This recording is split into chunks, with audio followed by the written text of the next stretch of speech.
Blog Talk Radio. You are now listening to the most talked about blog talk radio station in the universe. Walk in His ways, Impact Voice Radio. Be prepared to have your mind stimulated, your spirit elevated in ways you couldn't even imagine. Introducing your host and the mastermind behind this unforgettable experience, Furman Jackson Jr. You will not be disappointed. Let's go!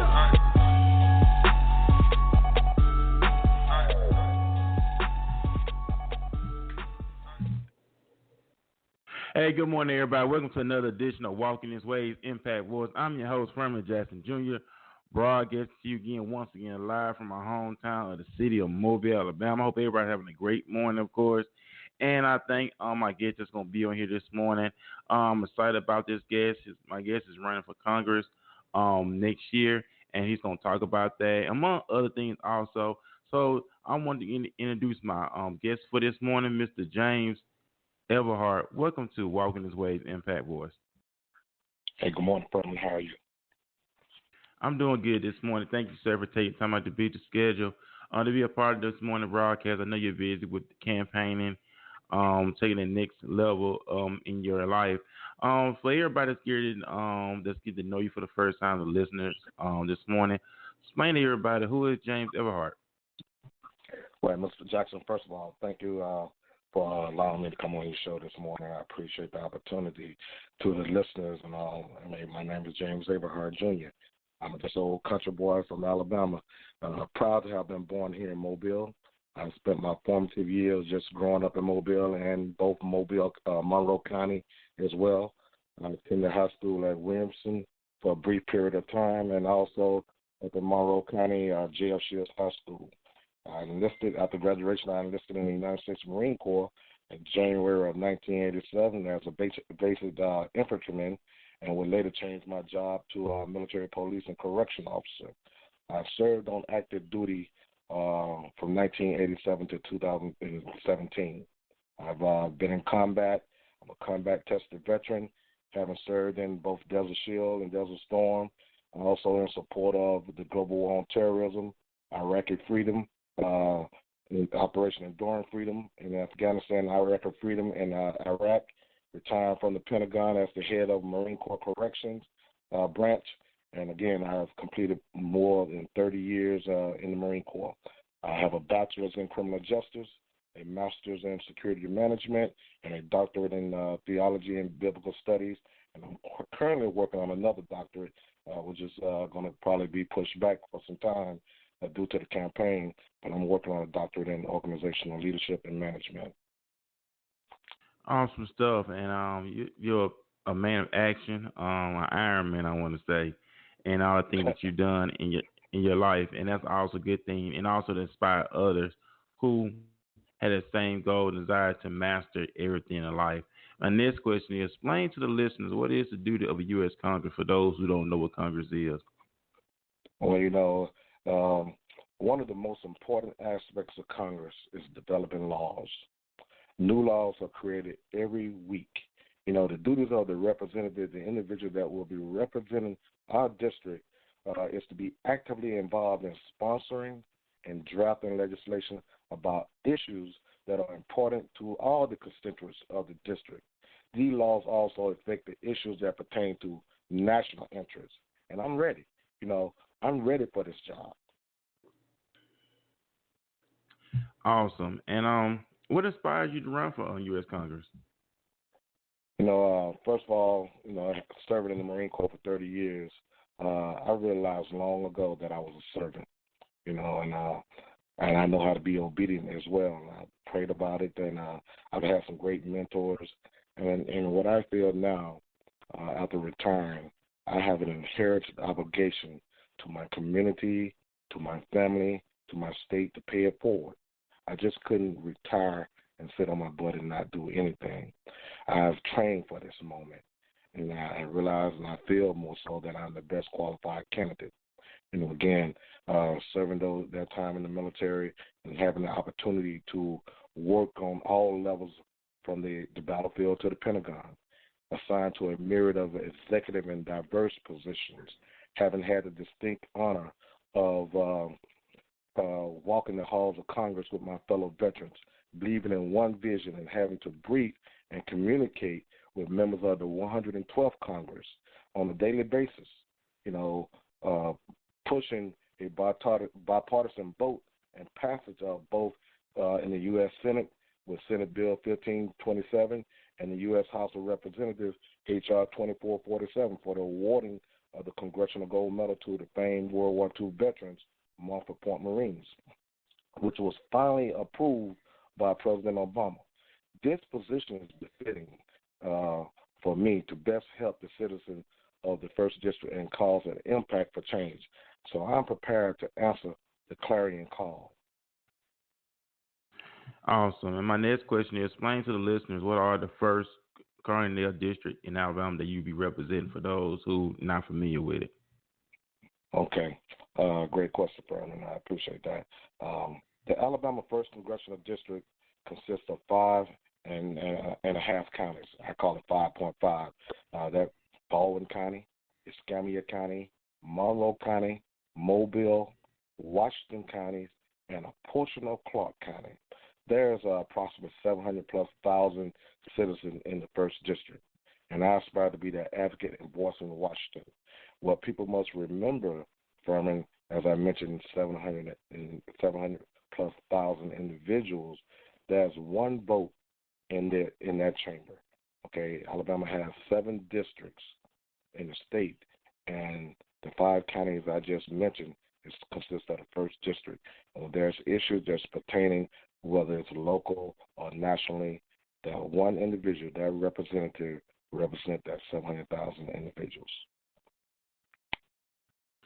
Wow. And like I said, for those who don't know, I hope to tease to what was said, those who don't know what it's all about. And my next question is, I know a couple of weeks ago we had a shooting here in our city of Mobile at Last Stadium with a young man. And we know that it was, it left 10 injured at Last Stadium. I know you had wrote something about it on your Facebook page. What is your take on the violence that's taking place in our city concerning our young people? Well, I'm deeply saddened by the senseless act of violence that plague our communities and our cities on that dreadful evening. My thoughts and prayers of peace and continued healing goes out to the families that were affected by this event. Again, it was a sad occasion. For too long, we have endured the tragedies of gun violence at the hands of irresponsible individuals with little to no regards for human life, the safety of our communities. Whether it's in our community or in different states, this is taking place. So it's showing that it's systemic. As a gun owner myself, I take lawful privilege of gun ownership seriously. It's a right afforded by us by the Second Amendment. So I think that we must have common sense gun laws at this time to cause change. And I do agree, because like I said, I'm a correction officer myself for Metro Jail, and I see a lot of young men coming to jail on a regular basis within violent crimes. And I know the incident that took place with the young man, he's charged with 9 counts, I think, of attempted murder, and reports coming out that he's being bullied by these, being bullied from school, then took it to Last Stadium with cause. Now he's up for looking at some serious charges. And I know we know the answer. I know it's the problem. What can we do to bring the answer to the solution when it comes to our next generation? Well, what we have to do, and sometimes, what we have to do is, from my experience, sometimes you have to talk about the things that hurt to bridge the gap. We have to talk about what makes sense for our citizens and for our communities. We have to create some dialogue. We have to educate the citizens on guns, but more so, we must establish common sense gun laws. We must call, when I talk about the clarion call, we must bring people together to talk about these very issues. and how to move forward. As a representative, we don't just, make laws of, should not make laws, should I say, of our own personal, individual thoughts. But we must establish working groups, commissions. We must do some research and find out what's best for the people. But I think as we talk about young kids and young men and women, it just comes down to training and education, and we must educate them on the seriousness of that. And I cannot leave out mentorship, whether it's through your church, 501c3 groups and organizations. We must mentor these kids. Everyone is not privileged to have a mother and father in their house. You have women who are head of their household. You have men who are single parents, head of their household. And, they're working hard every day to try to take care of their families. And so what we have to do is we have to educate and we have to come together as a community. We must be a village. We cannot just talk about it. And that's what I hear so often. People talk about things, but there's no action. What I've learned more so than anything, action speaks louder than words on any given day. Oh, yeah, and I agree with you 100% on that. And my last final question, I ask my guests this question all the time. Proverbs talks about a good name. And we know a good name is better than riches. And my last question is, what legacy James Averhart want to leave for others to follow? Well, that's, I'll just simply say, Farmer, it's not about me at all, This campaign is not about me. It's about we, the people, for the people. They are our most valuable resources. I want people to know if they knew me for anything, that James Averhart had the courage to stand up with the people and stand up against the machine to fight for what's right. I want people to remember that we are trying to educate citizens on the importance of voting. In doing so, we're looking to establish a relationship of trust in me as their candidate and in what I would be like as a representative. I do not take those duties and responsibilities lightly. I seek their support and their vote of confidence. I think more so than ever that when I see in elected officials, once they're there, we make all these promises and then, we forget about what we told the people. And we can't do that. We must stay focused. We must work with our citizens.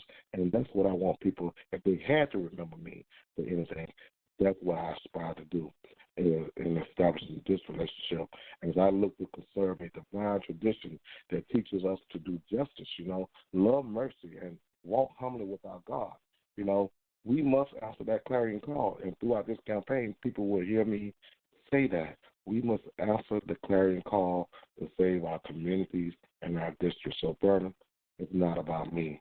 It's about the people. I've lived a great life. I've had a great career, and I can go sit on my butt and not do anything but God has truly blessed me. And, to aspire to do some other things, and I must be obedient in that regard. So, know me as a man of God. Know me as a man for the people. That's it, Vernon. And awesome. And that's awesome. I do appreciate you for taking time out to be the schedule within your campaign run to be a part of Impact Voice this morning. I truly appreciate you for doing that because you didn't have to, Mr. Averhart. Do you have any final remarks? Do you have any final remarks for the listeners this month before we get out there?